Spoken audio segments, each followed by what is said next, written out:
The trouble for Eddie Hill in Denver started immediately after the green light. The tires broke loose. There's the smoke. The engine revved up beyond all tolerance, causing a hydraulicing situation, resulting in the rod being kicked out. The oil fire was immediate and intense. Ironically, the exact same thing was happening to Clayton Harris in the near lane. In this second angle, you can see the magnitude of the fire. It caused the left rear tire to blow, taking out part of the wing. Now, this combination of disasters resulted in big control problems, causing Hill to veer all over the racetrack. No, we're not going back to John Force yet. This is about Gary Clapshaw, the fuelish pleasure car in the far lane. At half track, he hydraulics a motor with the predictable fiery results. Good driving on the part of Clapshaw kept the damage to a minimum.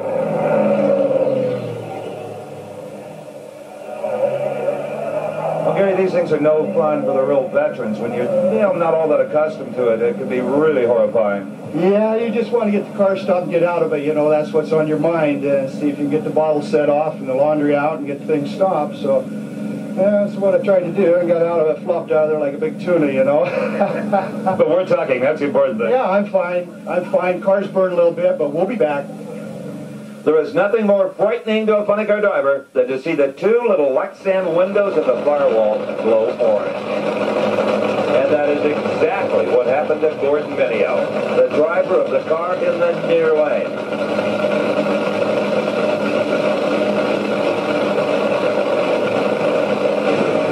Just off the starting line, the problems for Mineo started, and it didn't take long before they were big problems. Gordon could not seem to get the fire bottles triggered, so the flames began to engulf everything, including the cockpit.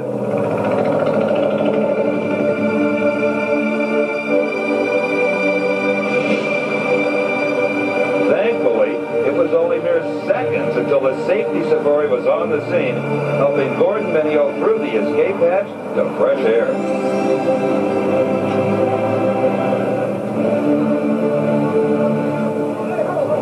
It was not even half track before Gordon Mineo's car was on fire. It was literally a matter of milliseconds until the fire was everywhere. Obviously focused on getting the car stopped, Mineo was unable to trigger the fire extinguishers.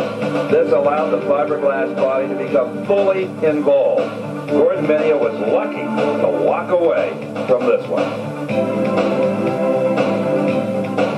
With that escape hatch, now we know why they're in there. Tell you what, if you just stop and think, and you use your head in there, undo your belts, undo your safety hatch, come on out. Don't panic. Don't panic, most people do.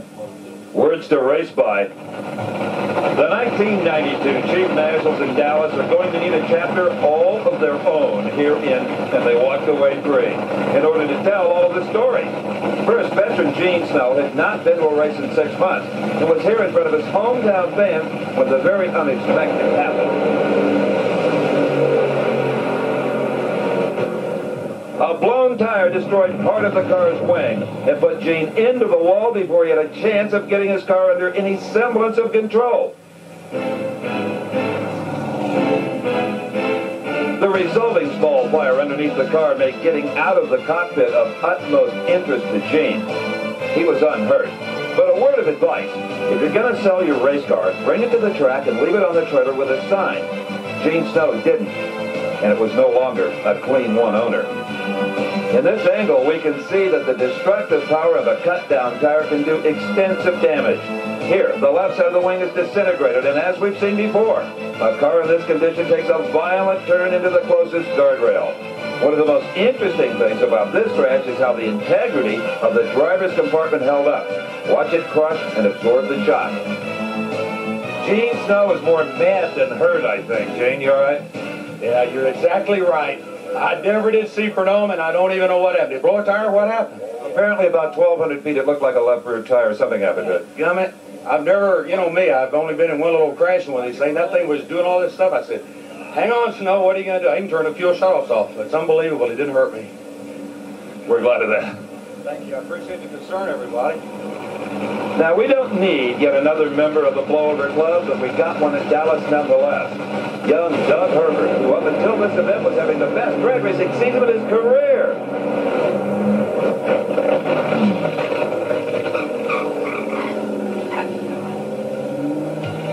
Having seen all that fuel spewing from the tank, Doug Herbert wants out of that car. The quick-release steering wheel made it a lot easier than it might have been. He was just fine.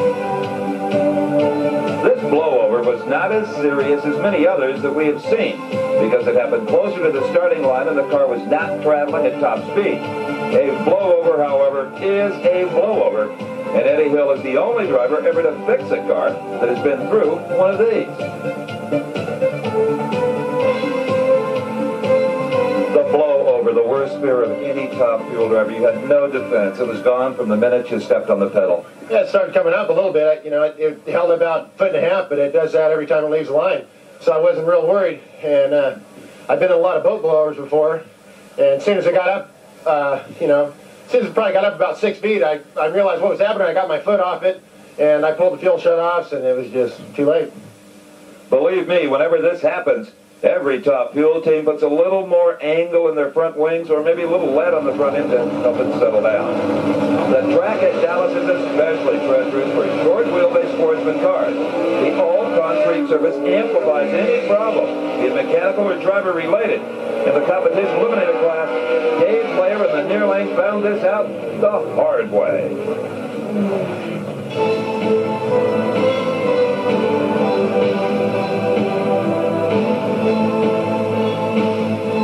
We look again. For unknown reasons, the car took a sharp right turn just past the finish line. The scary part was that the machine hit the guardrail directly on the roll cage.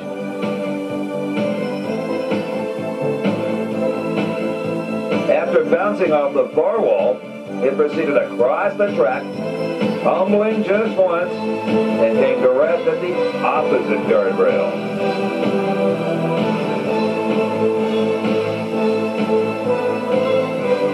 Safety crews had seen the intensity with which the car hit the first guardrail, but it was only a few moments until Dave Blair appeared from the door of his destroyed machine. Some of you may remember this 1990 crash involving Mark Oswald, the driver of the Candies and Hughes machine in the far lane.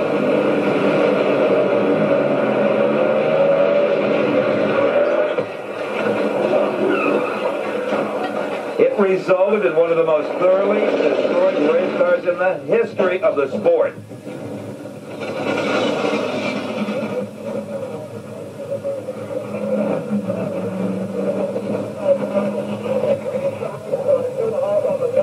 But all of the safety equipment worked, and Mark walked away.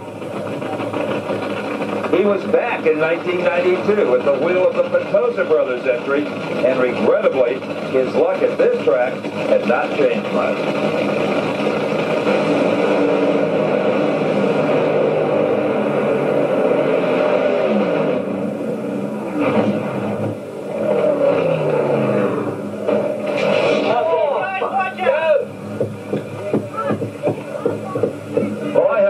News of the day. Mark Oswald is okay. His second fiery crash of the last 3 years here at the Texas Motorplex. You are okay, Mark? Yeah, I'm fine, Steve. It's just a shame. You know, he was out on me a little bit, and our car made the move where it normally does, and I went right around him, and then something let go, so I don't know what it was. This has not been a good track for you in funny cars. No, it really hasn't. Really hadn't. You know, I think the Petosa brothers, they've really stuck by us. It's a shame what happened to their car, but we'll be back again another day. although not as serious as the earlier crash. Try telling that to Mark Oswald.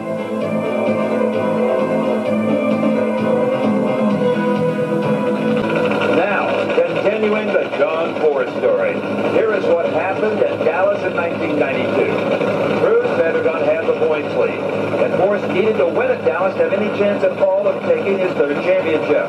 And who did he beat in the final? You guessed it.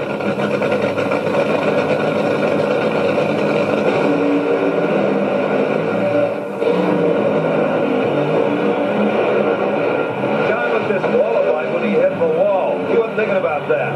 His sheer determination to get to the finish line first shows exactly what makes up this man.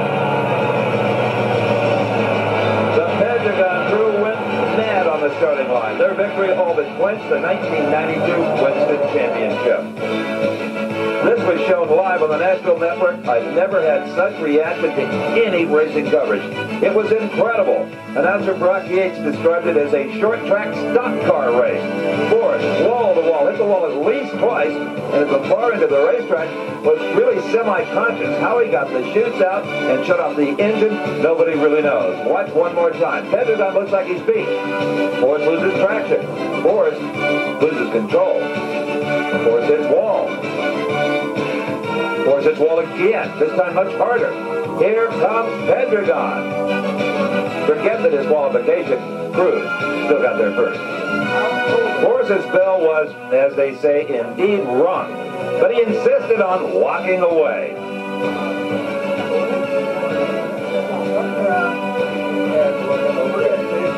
All right, John's all right. Okay. Moments later, John was seen joking with top field winner at Dallas, Ed McDonald.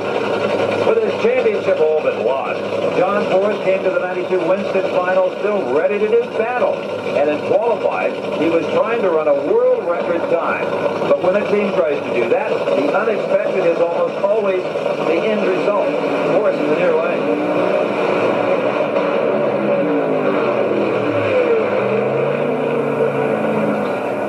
This was John's fourth crash of the 92 season. And you have to wonder, what makes this guy keep climbing back into the ring?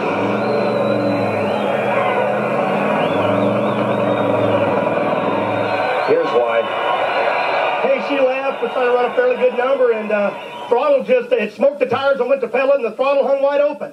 It's just one of them things that happens. It's a different body on the car. We did run it at Phoenix.